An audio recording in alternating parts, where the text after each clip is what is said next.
Meus queridos, abra sua Bíblia, por favor. Nós já estamos pregando, na verdade, mas eu quero seguir aqui com aquilo que Deus colocou no meu coração. Nós vamos dar continuidade aos nossos estudos do Salmo 119. Abra lá então o Salmo 119, a partir do verso 73. Salmo 119, tão bom pregar sem o ventilador levando a sua embora. Aleluia.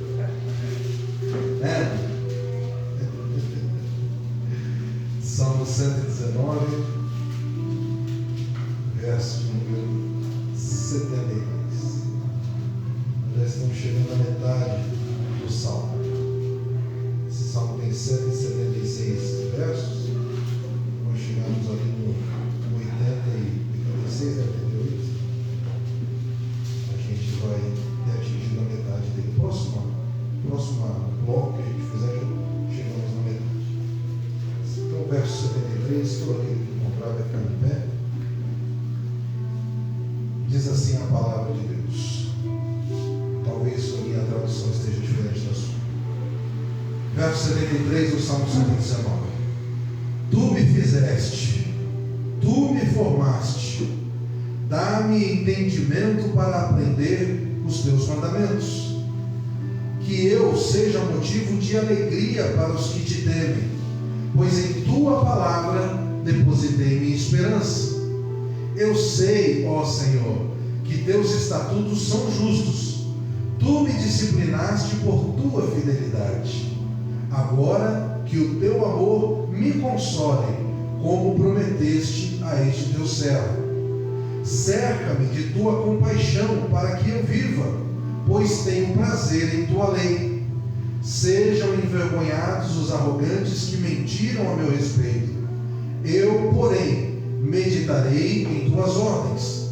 Unam-se a mim todos que te temem, os que conhecem teus preceitos, que eu seja inculpável na obediência a teus decretos, então jamais serei envergonhado. Glória a Deus. Pode se sentar em nome de Jesus. Glória a Deus. Meus irmãos, nós estamos no 10º bloco de mais 8 versos, do Salmo 119. Importante relembrar a vocês que o Salmo 119 é um poema com uma estrutura literária diferenciada, onde cada um dos versos que iniciam o bloco de 8 é formado por uma letra do alfabeto hebraico. Este 10º bloco é formado pela letra Yod. Alguns falam Jod por causa do Y, que é a transliteração dessa letra para o português, equivaleria aqui ao Y, mas é a letra Yod. E essa letra representa também o numeral 10, e o som para nós aqui é o som de I. Este trecho que nós lemos, ele traz uma conotação de alguém que é ensinado por Deus e deseja repassar este ensinamento, é alguém que acredita que está sendo recebido por outras pessoas que compartilham com ele a mesma fé, que professam a mesma fé. No caso aqui, como um dos possíveis autores pode ser Davi, estaria fazendo referência ao momento em que ele vai para a caverna de Adulão, se encaixa nesse momento. E aí o salmista está fazendo o quê? Pedindo a Deus que pela bondade e as misericórdias, para que os soberbos sejam envergonhados e para que os crentes estejam sempre unidos. E finalmente, para que ele possa manter-se fiel à palavra de Deus. São desejos de alguém que foi afligido. São palavras de alguém que foi moído, que foi apertado. Mas por causa do quê? Da fidelidade que o próprio Deus tem com a sua verdade. Comumente a gente escuta assim, não, toda história tem dois lados. Mas a verdade só tem um, que é o lado de Deus. Existe uma narrativa de um e uma narrativa de outro. Mas a verdade é a única, o único que conhece a verdade é o nosso Deus. De maneira que a experiência pessoal do salmista para nós aqui, com a palavra de Deus, é o exército seguido. Vamos iniciar aqui então. Verso 73. Vou ler uma outra tradução que talvez seja a tua.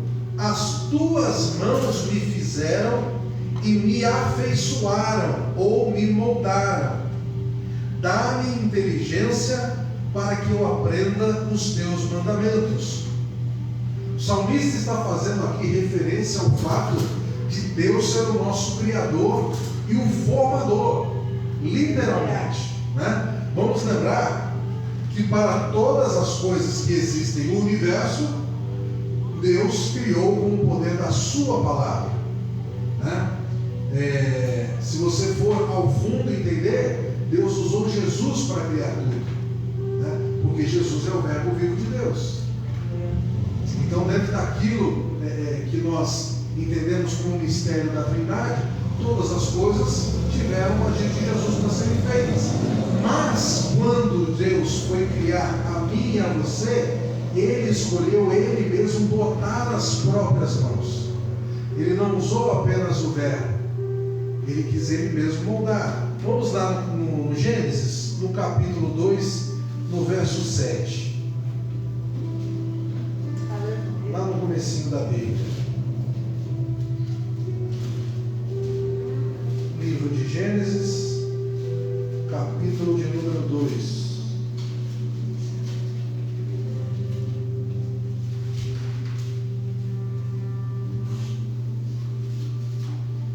No verso 7, olha o que diz a palavra do Senhor. Então, o Senhor Deus formou o homem do pó da terra, soprou o fôlego de vida em suas narinas, e o homem se tornou um ser vivo. A expressão fôlego de vida, é importante que você entenda que no original faz referência apenas aos seres humanos. Os animais irracionais, eles têm um espírito vivente, mas nós temos alma vivente, que foi colocada pelo próprio Deus. Para nenhuma outra criatura Deus deu o fôlego que deu para nós. Os animais têm espírito vivente, nós temos alma vivente. Então nós somos superiores aos animais, temos domínio sobre todas as coisas na terra, porque nós carregamos dentro de nós, primeiro, a imagem de Deus. Segundo, o Espírito de Deus, porque a alma que há nele, que há em nós, um dia voltará para ele. Isso é um fato, né? Nós estamos caminhando para voltarmos para ele. Então, isso pode ser chocante para algumas pessoas que gostam muito dos animaizinhos, defensores de animais. Às vezes eu brigo entre aspas, discuto com uma amiga minha que extremamente trata os cachorrinhos como se fossem filhos. Eu entendo que o animal de estimação, para uma pessoa que às vezes é muito solitária, ele vira mesmo filho, que está muito perto. Só que você não pode nunca trocar a compaixão para outro ser humano com a compaixão para um animal. Não dá, os níveis são diferentes. Não, mas o ser humano é podre, a natureza é zoada, é ruim. Não interessa. Eu preciso primeiro amar o meu próximo. E o meu próximo é aquele que carrega dentro dele o mesmo espírito que o carrega em mim. Por mais torto que ele esteja, eu tenho que ter amor por aquela vida como alguém que deseja salvá-la. Não significa que eu tenho que ter uma aliança permanente com essa pessoa, que eu tenho que trazê-la para dentro da minha casa. Não é disso que se trata. Mas se, por exemplo, eu tenho na rua da minha casa alguém passando fome, e eu tenho um cachorro passando fome, eu não posso alimentar o cachorro e esquecer o ser humano. Não, porque é cachaceiro, é pinguço, é drogado, não interessa. Se eu não der a ele a chance de receber a bênção de Deus através de um ato meu, eu não sou melhor que o cachorro que eu quero abençoar. Esses dias eu vi uma aberração na internet. Uma aberração. Culto pet. Traga o seu animalzinho de qualquer tamanho. Haverá lugar. Gente, a Bíblia diz que o nosso culto é racional, que a nossa inteligência espiritual ela é para nos direcionar para Deus, e tudo que fazemos na presença do Espírito Santo, quando estamos falando em línguas, quando estamos dando lugar no Espírito, tudo isso é consciente. Ninguém é abduzido da consciência, porque se for, não é o Espírito Santo.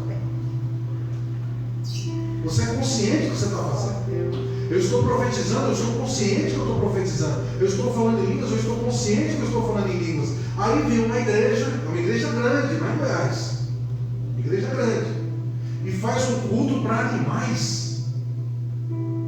E as pessoas aplaudem aquilo, nossa, meu cachorrinho. E aí nas ruas estão os drogados, estão os desviados. Quem já fez trabalho de rua sabe, 90% desse povo que está na rua é um povo que um dia foi evangélico. E isso é triste, porque são as pessoas que não suportaram sofrer as coisas que sofreram dentro da igreja. E aí vem uma igreja e diz, para mim uma igreja, a sinagoga de Satanás, está torcendo o culto a Deus para ser outra coisa, menos culto a Deus. Mas pastor, a Bíblia não diz que se nós não clamarmos, as pedras vão clamar? Você não pode tirar um texto fora do contexto para arrumar um pretexto para fazer uma bobagem. Aquilo está sendo dito no seguinte contexto: todas as coisas foram criadas por Deus. Se você não adorar, o que está criado me louva, porque fui eu que fiz. O que existe no universo adora a Deus constantemente, com a sua própria rotina, os planetas na sua órbita, as estrelas que se acendem e apagam, os passarinhos que cantam, os animais dos oceanos, tudo já louva a Deus pela sua própria existência. Se eu não adorar, se eu não clamar a Deus, se eu não usar o meu papel de filho, quem está perdendo sou eu, porque ele já é louvado. Aleluia. Mas aí as pessoas tiram esse texto do contexto e dão isso. Por isso que a minha raiz assembleiana ficou forte quando eu orei a Deus, pedindo a Deus direção para abrir esse ministério. Eu poderia abrir uma comunidade, só que Deus falou comigo: você aprendeu o certo assim. Se um dia as pessoas se perderam, o problema é delas. Usa a raiz que eu te dei. Porque dentro da Assembleia de Deus eu tenho um curso de doutrina, onde eu posso explicar. É um culto de mais difícil de gestão, mas que vai gerar naqueles que ouvem fortaleza para andar em meio aos espinhos, porque por aí há muita heresia disfarçada de santidade. Hoje eu estava vendo, por exemplo, uma outra loucura de alguém que pegou uma foto de uma criança e disse: olha, está com um tumor aqui na testa. E aí, aqui ó, estou mandando testemunho no Facebook, tá? E foi passando a foto da criança para cima. Falou: ó, isso regou a água que estava lá consagrada e tal, e curou. Hoje em dia, com a internet, você acha uma foto, se você for num outro sistema lá, você consegue identificar da onde é aquela foto, tá assim. E aí acharam, né, aquela foto daquela criança dentro de uma revista médica, mostrando uma cirurgia de hemangioma, que é um acúmulozinho de veias que tem na criança. Meu filho teve isso quando pequeno, só que era bem pequenininho assim na testa. Tiraram aquela foto de uma revista médica para dizer que alguém tinha sido curado, quer dizer, forjaram um milagre. Você está entendendo como nós estamos e por que as pessoas não acreditam mais que a igreja transforma? As pessoas estão fazendo dos artefatos, dos detalhes materiais, coisas maiores do que a palavra. Estão deixando de pregar isso aqui, porque é chato ir lá no texto e voltar. Quer dizer, não querem ter a prática do manuseio da arma para ficarem só com o que é visual. Só que os olhos são enganosos, né? Um dia Geazi estava com Eliseu, eles estavam apertados por um exército que estava atacando, e Eliseu estava tranquilo. E Geazi saiu lá fora e falou: meu Deus do céu, vamos morrer. Vamos morrer, os caras vão morrer aqui na frente. Está com espada, está com lança, está com escudo, vão atacar nós. Eliseu falou assim: ô céu, Tira as escamas dele, que ele não está vendo. A gente quer enxergar com os nossos olhos o que apenas a fé pode mostrar. E nesses lugares, as pessoas que ali estão, 10% têm fé, porque acreditam no Deus que está falando, ignoram aquele teatro, ignoram aquela farsa, porque sabem que Deus pode falar com elas a qualquer momento. Mas os 90% restantes estão cegos, estão com escamas e sendo conduzidos por outros cegos. E a Bíblia diz o quê? Um abismo chama outro abismo. Então, quando eu olho para esse primeiro verso desse bloco em Salmo 119, eu vejo a reverência do salmista com o ato de Deus tê-lo criado. E aí, para a gente fechar essa questão do fôlego da vida, quando você olha o nome Adão, ele vem da raiz Adamar, que significa sopro nas narinas. Sopro nas narinas. E ele é concluído com Nishamah, que é o fôlego da vida. Então é Adamar Nishamah, soprando o fôlego da vida. Daí vem a raiz que deu o nome Adão. Quando Jó, no capítulo 10, no versículo 8, diz assim: ele está naquele momento de discussão com Deus, ele diz: as tuas mãos me fizeram. Se você quiser, você marca aí para você ver depois. Jó, capítulo 10, versículo 8: as tuas mãos me fizeram e me formaram completamente. Não foi o acaso que criou você, não é como os cientistas, né, da teoria evolucionista gostam de dizer, não, foi a separação dos genes na briga por sobrevivência que foi dando lugar a seres humanos. Quer dizer, de um animal lá na água veio você, não tem como, porque em Gênesis eu aprendo que cada espécie, cada planta dá sementes e evolui segundo a sua própria espécie, segundo o seu próprio tipo. Não dá para um peixe evoluir com um ser humano, é impossível. E aí você entende no testemunho de Jó, e aqui mesmo no livro de Salmos, no Salmo de número 100, no verso 3, a parte A: sabei que o Senhor é Deus, foi Ele que nos fez, glória, e não nós a nós mesmos. Você quer mais prova do que isso? Que quem colocou as mãos em você sabia o que estava fazendo? Porque alguns milhares de anos depois, um ser humano precisava ser o receptáculo do Criador, quando Ele se fez carne. O propósito de Deus já estava lá atrás e nós não entendemos. O propósito de Deus que te dirigiu até aqui já estava montado na eternidade. Como disse a pastora Pâmela, às vezes a gente atrasa, a gente sai um pouco da linha, mas Deus não deixa de cumprir o propósito. Se você vai estar nele ou não, aí é contigo. Mas o trem da oportunidade de Deus, ele não para. Às vezes até ele segura ali a rotação da terra. Não foi assim com Josué? Segurou o sol parou. O trem esperou um pouco mais na estação, para ver se você acorda e pula para dentro. Aleluia. Porque o propósito precisa acontecer. Deus precisa reagir àquilo que Ele já tinha planejado. Ele é fiel à sua própria palavra. Verso 74: os que te temem alegraram-se quando me viram, porque tenho esperado na tua palavra. Aleluia. É aquilo que eu estava dizendo a vocês sobre o meu papel como pastor. Os que te temem se alegram quando me viram. E é assim com você onde você chegar. Se o teu testemunho está dentro de Deus, onde você chegar, as pessoas vão pegar de ver. Que bom que você está aqui. as pessoas têm prazer na sua companhia. As pessoas fazem questão que você vá até a casa delas, fazem questão de parar para conversar com você, porque o Espírito que está em você testifica nela.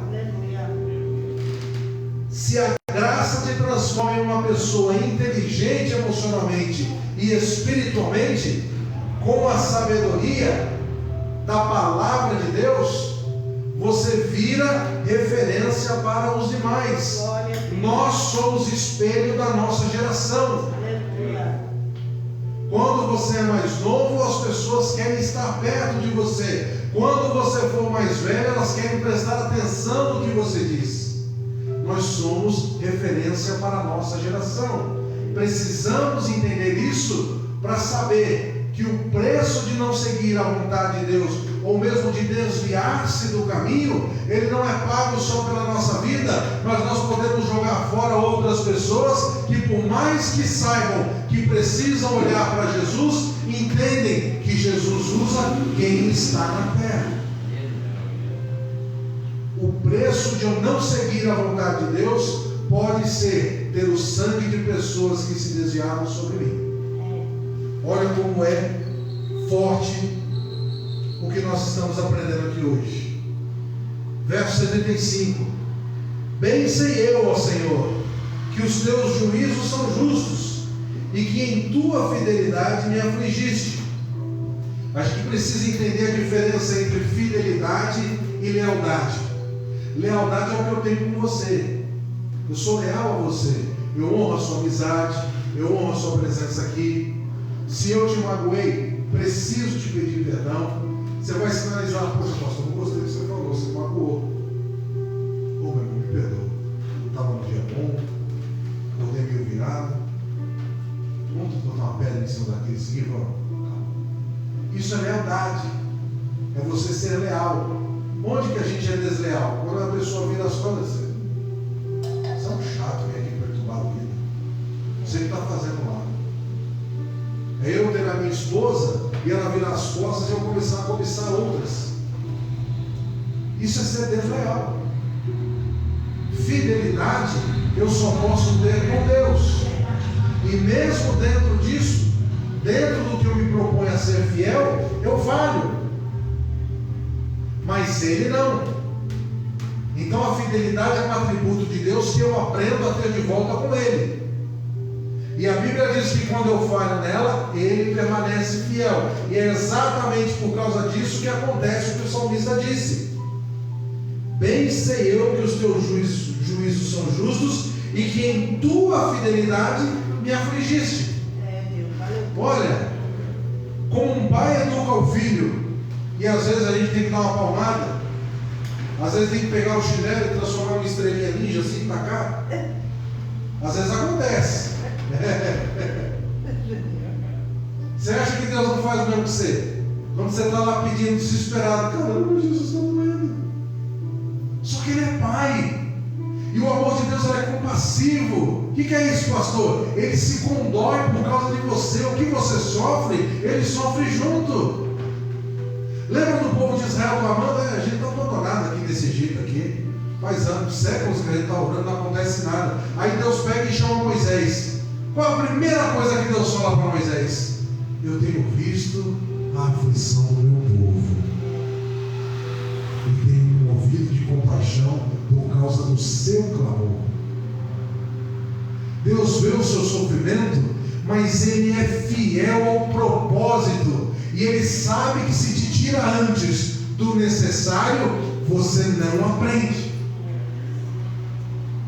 Quando eu não me coloco na posição de aprender a ser inteligente espiritualmente, eu estou fadado a repetir os mesmos erros. E aí eu vou querer culpar a Deus. E aí eu fico igual o Jó dizendo: ah, mas eu fiz os sacrifícios, eu fiz tanta coisa, que o Senhor está vendo como é que eu ando. E aí eu vou ter que ouvir o que Deus falou para Jó: onde que você estava quando eu criei tudo? Você vai querer ensinar o oleiro como moldar o vaso? A criatura precisa ensinar o Criador. Deus deu uma lição de moral em Jó, porque Jó só conseguia compreender o seu mundinho. mas ele não entendia que a forma como ele estava moldando a sua família não estava trazendo para perto de Deus o suficiente. Tanto que ao final daquele processo ele diz: eu te conhecia só de ouvir falar. Eu ia na igreja, sabe Deus, porque todo mundo ia. Eu ia lá orar, e às vezes eu orava assim: ó Jesus, está combinado de ontem, tá? Que eu estou com preguiça agora. Porque era o jeito que eu via as pessoas fazerem.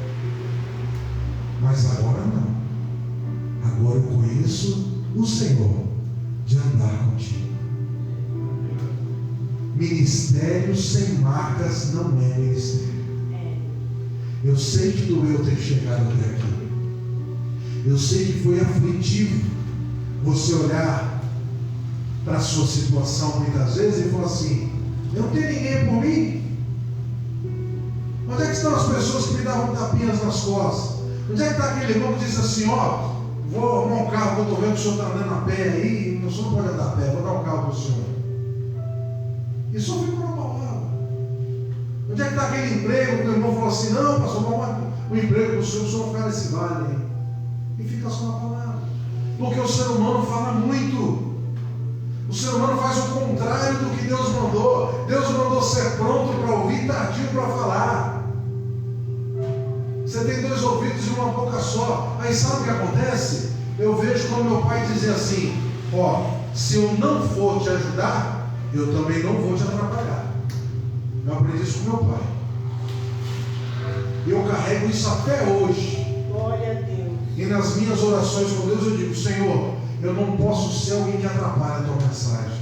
Eu não posso ser alguém que atrapalhe o teu agir. Eu preciso ser um canal. Aleluia. O que é o canal? É o meio pelo qual o que tem valor passa. O burrinho que foi montado por Jesus, talvez na cabeça dele ele fosse um alazão. Tem até uma piada assim, né? Uma historinha. Talvez na cabeça dele ele fosse o maior alazão de todos os tempos. Mas a verdade é que ele foi simplesmente um componente do propósito. Um componente da profecia. Um meio, e ele só tinha que fazer o quê? Não vou derrubar Jesus.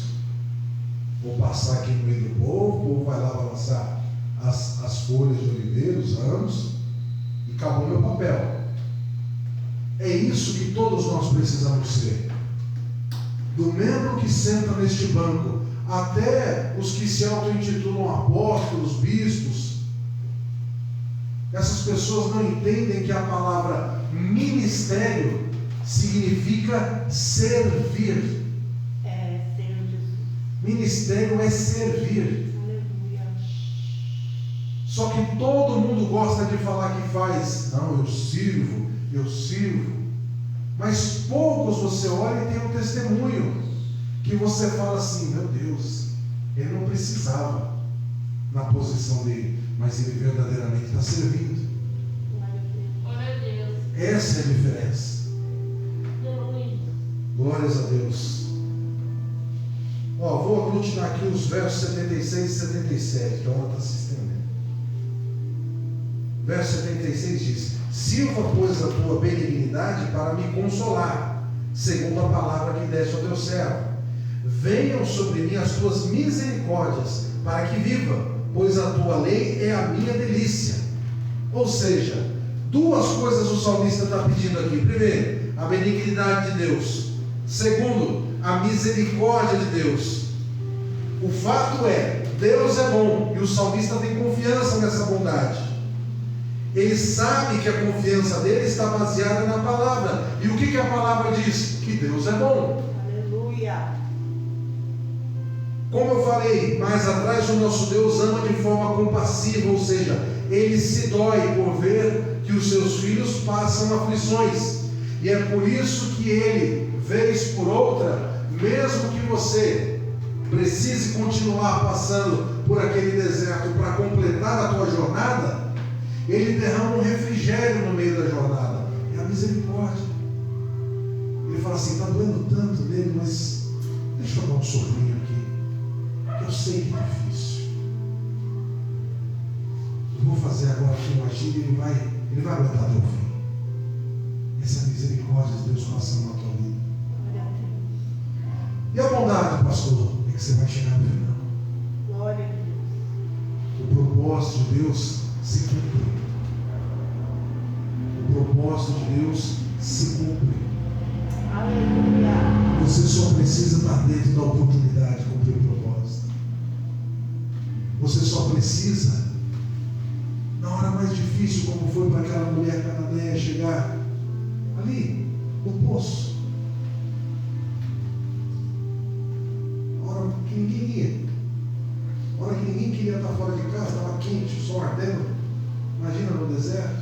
Eu nunca fui para lá, tenho muita vontade de ir, mas amigos que foram disse assim que o guia fala: ó, toma água mesmo sem sentir sede, porque a intensidade do calor é tão grande que você desidrata sem perceber.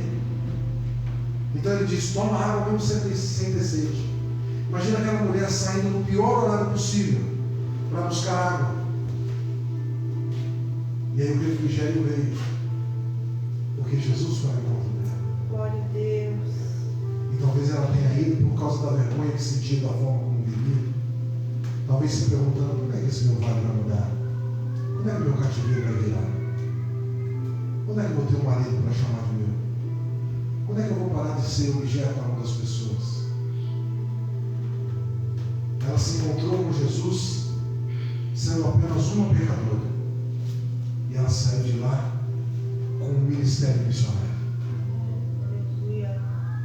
Quando nós somos chamados à existência na presença de Deus, quando eu e você somos arrancados no meio do lamaçal, Deus vira uma chavinha dentro de nós. E é isso que significa conversão. Glória a Deus. Eu não sei se eu falei isso aqui, acho que eu falei quando a igreja estava lá na minha garagem. A conversão, ela é uma mudança completa de direção. É você estar indo para esse lado, e você para, vira e vai para o outro lado. Isso é se converter. Eu tinha um caminho para onde a minha natureza me levava, que era da perdição, que era da morte, que era do pecado sem fim, da prática que me tornava um ímpio. Aí Jesus ligou a seta aqui, meu carro mudou e eu fui para o outro lado. E isso que ele mudou começou a gerar em mim uma vontade de fazer com que as pessoas conhecessem a palavra dele e tivessem o acesso à benignidade e à misericórdia que me tiraram daquele lugar. E quando eu chego no verso 78 e eu percebo que quando alguém debocha, zomba, desdenha, fala mal, eu sinto uma ira dentro de mim, eu tenho vontade de resolver com as minhas próprias mãos. Só que eu não posso, eu tenho que entregar isso na mão de quem me chamou, porque o propósito não é meu, o propósito é dele. E eu, nessa necessidade de permanecer sendo canal, eu não posso agredir, posso ser humilhado.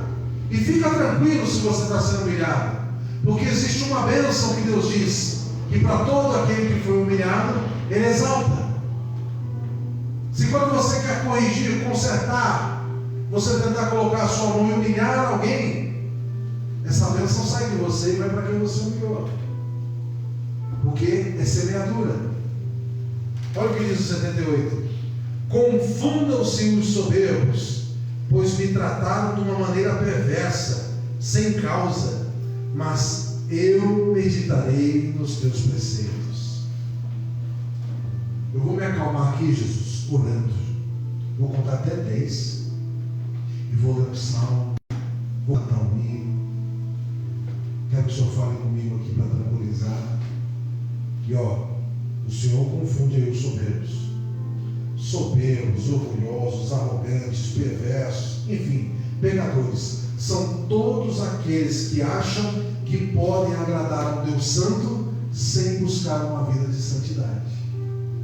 Acham que podem agradar a Deus com obras de caridade. Acham que podem agradar a Deus mostrando-se na frente das pessoas como alguém que faz o bem.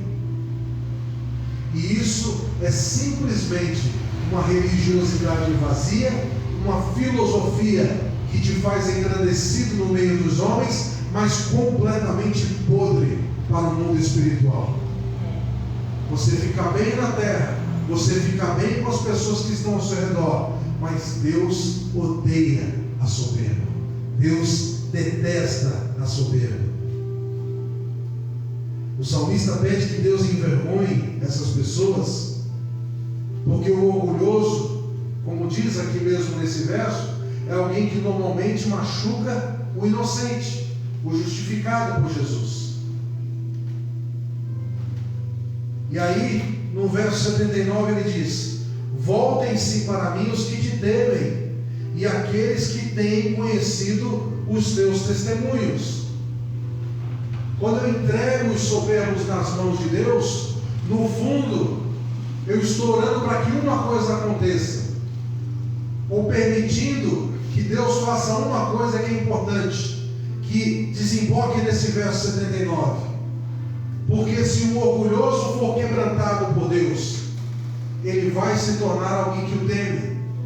E aí eu vou ter a convivência com essa pessoa. Nós não podemos jogar ninguém fora. Joio e trigo vão crescendo juntos no mesmo lugar. Eu oro pelo meu inimigo, pelas pessoas que me consideram inimigo, pelas pessoas que não gostam de mim, não para que Deus as mate, mas para que elas tenham a oportunidade que eu tive. Porque um dia eu fui uma pedra na vidraça de alguém. Um dia eu fui um problema de uma má palavra, de uma maldição na vida de alguém. E eu encontrei a graça. Então agora eu tenho que orar para que os atribulados que passam pela minha vida encontrem em Jesus a oportunidade de eu dizer para o Senhor o seguinte: voltem-se para mim os que te temem, e aqueles que têm conhecido os seus testemunhos. Eu preciso ter essas pessoas perto de mim. Uma outra coisa que Deus ensina com esse verso é como Ele odeia quem semeia dissensão entre os irmãos. Quem fica fazendo, sabe, aquela fustigação? Pega daqui, leva para lá. Pega daqui, leva para lá. Não é só rebeldia dentro da igreja, não, é entre os irmãos, entre a comunidade que forma a igreja. Pessoas que separam, inclusive, as igrejas, para dizer: ó, pastor fulano lá não gosta de você, ó, pastor ciclano não gosta de você. Vocês sabem que isso existe. Por isso eu disse aqui no começo que Deus separou vocês para serem a diferença que este lugar ainda não viu. Aleluia, eu creio assim. Esse é o tamanho da nossa responsabilidade. Nós precisamos ser o que as pessoas não viram. Eu sei que dá vontade de cobrar isso dos outros. Às vezes eu vejo coisas na TV, eu tenho alguns amigos que têm canal no YouTube, e são essas pessoas que fazem denúncia. E aí, eles são muito atacados porque vêm os crentes bobos e falam assim: você está aí falando mal do pastor, fica tocando no ungido. Isso é um outro entendimento errado. Porque tocar no ungido significa tentar tirar o propósito quando Deus ainda não entregou na mão. Agora, eu não posso compactuar com os erros que eu estou vendo, que eu estou percebendo e que estão destruindo a vontade de Deus. Eu tenho obrigação de me afastar. E se eu puder, ora aí, vê se Deus mostra para você uma outra direção. Agora, o escândalo sempre vai vir. E aí as pessoas querem atirar em quem está mostrando o erro, quando elas deveriam, na verdade, parar de compactuar com o erro. Não, mas é na minha igreja. E você vai ficar na igreja que está indo para o buraco? Você vai ficar num lugar que não prega a palavra? Você vai ficar com um pastor que é adúltero, que é ladrão, que não exorta, que não ensina? Quando a gente se conforma com isso, e a gente relaxa dizendo, não, mas a salvação é individual, mas o seu papel não é individual, o seu papel é coletivo. Se eu estou dizendo, voltem-se para mim os que te temem, eu estou dizendo, eu quero a comunhão daqueles que veem o que é certo. Eu não quero, não, voltem-se para o outro lado aqueles que estão. Não.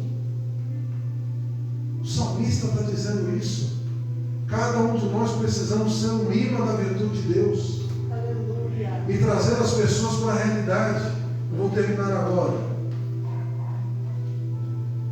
80. Seja reto o meu coração para com os teus estatutos, para que eu não seja confundido.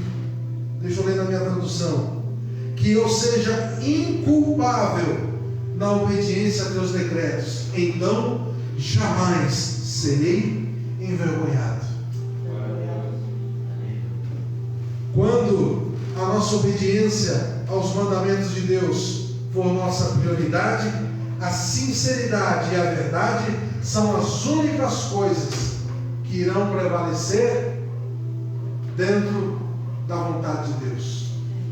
É o que fica remanescente no julgamento. Nenhuma outra coisa fica. Apenas a sinceridade e a verdade com que você obedeceu aos mandamentos do Senhor. Glória a Deus. Todas as outras coisas passam. Todos os elogios, as conquistas, as posses, os bens, os tesouros, as joias, o ouro, a prata, tudo isso fica. O que vai ficar no dia do juízo é a sinceridade e a verdade decorrentes da minha obediência. E por causa dela, por mais que as pessoas tenham me colocado para baixo, diante de Deus eu me torno inculpável. Glória a Deus. E olha uma promessa que Deus fez conosco, que está lá em Apocalipse. Vocês vão julgar o mundo com Jesus. Nós estaremos vendo Jesus julgar. Este é o privilégio para aquele que guarda a fé até o fim. Aleluia. Eu acredito, e aqui já é uma conjectura do pastor, que um dos maiores galardões que Deus tem para entregar para cada um de nós é um assento especial, onde você vai ver cada um dos que negaram a fé chegando, e você vendo que para a tua jornada, que para cada passo que você deu, para cada pedra que machucou os teus pés, existem pessoas ao seu lado que se salvaram com o seu testemunho, e aqueles que zombaram de você estarão vendo todas as suas obras derretendo diante daqueles olhos que são duas chamas de fogo. Glória a Deus. Guarde 4 verdades no seu coração. Primeira, reconheça Deus como seu Criador e guia da sua vida. O Senhor é a nossa esperança e a palavra dele é o nosso caminho. Segundo, Deus nos disciplina porque nos ama. Sem disciplina, não aprendemos com os nossos erros. Terceiro, entregue os seus inimigos nas mãos de quem não mata, mas muda a situação. Glória a Deus. Quarto e último, não deixemos de nos relacionar com os nossos irmãos, sob nenhuma circunstância. Vamos nos abraçar, vamos dar risada, vamos sair, vamos comer juntos, vamos fazer festa, vamos ir para um retiro, tudo. Quando é que Deus permite que você se afaste? Como acontece naquele texto em que Paulo fala, de que é Timóteo. Os que se dizem irmãos, mas a prática é de iniquidade. Com os tais, nem falais. Desse você se afasta mesmo. Agora, aprenda a suportar o espinho do seu irmão. Porque na hora do frio, é importante que todos nós estejamos juntos. Amém? Coloque-se de pé em nome de Jesus. Aleluia. Pai, o Senhor veio. Feche os teus olhos. Pai, esta foi a palavra que o Senhor colocou no meu coração. O que eu te peço é que o propósito dela se cumpra na vida de cada um dos teus servos. Que aquilo que o Senhor ensinou a todos nós aqui hoje nos edifique, meu Deus, e fortaleça a nossa fé. Porque nós somos abraçados pelo teu propósito e estamos ancorados na tua fidelidade com cada um de nós. Sim, Deus, eu sei que a troca não foi justa. Nós entregamos para ti, o Senhor nos deu tocado e caído. E o Senhor deu para nós restauração de vida e a oportunidade de nos assentarmos entre os príncipes. Que o Senhor possa nos usar ainda mais. Faz conosco a tua vontade, porque nós somos desejosos de viver a tua verdade todo dia. Usa cada um de nós nos seus talentos. Os seus filhos têm tanto, Senhor. E nessa noite, tu sabes que eu disse a verdade. Eu já teria saído daqui cheio, porque o Senhor os usou de uma forma profunda nessa noite. Eu me alegro na tua presença, porque o Senhor tem sido fiel demais com tudo que eu tenho te pedido. Leva, meu Deus, cada um em paz, em segurança, para as suas casas. Dá a eles uma noite de sono tremenda. Guarda-os do frio, da chuva, do calor intenso. Livra-os do homem sanguinário, do laço do passarinheiro, da pedra de tropeço, do agir maligno e de toda e qualquer investida de Satanás. A tua palavra diz que as portas do inferno jamais prevalecerão sobre a tua igreja. Eu te louvo e te agradeço, em nome de Jesus. Amém, meus irmãos? Então, orem pelo propósito da Escola Bíblica Dominical. No começo do ano que vem nós vamos ter um batismo também. Eu vou dar um discipulado. Aí, conversa depois com o pastor Adriano, quiser participar para me ajudar, vai ser uma honra para mim, né? Para quem vai se batizar, a Ana Gabriela já quer, já tem idade para isso. Temos o irmão Mauro também que aceitou Jesus aqui. Vamos orando para que Deus traga mais pessoas, né? Então, ore pela escola bíblica, ore pelo batismo, ore pela festividade do começo do ano, né? E especialmente, imediatamente que nós temos agora, no próximo dia 20, na semana que vem, né? O chá de mulheres. Bom, esteja aí apresentando todos os dias, nesse momento de oração e jejum que vocês têm feito por causa da campanha, estejam apresentando o chá de mulheres, porque é um propósito que eu sei que vai tocar a vida das irmãs, né? E vai trazer mais servas de Deus aqui para ajudar a pastora Pâmela, a pastora Tati e a irmã Cátia. Vocês que já são um círculo de oração aqui já, né? Em nome de Jesus. Ministrar a bênção apostólica. Esqueceu alguma coisa, pastor? Feche os teus olhos, dobre a tua cabeça, estenda as suas mãos em súplica, sem ele se encontrar. E que o grande amor de Deus, o nosso Pai, a graça do nosso Senhor, único e exclusivo Salvador, Jesus Cristo, e as doces consolações do Espírito Santo de Deus, esteja com toda a igreja sobre a face da terra, não apenas hoje, mas para todo sempre. Você diz? Amém. Está encerrado, em nome de Jesus.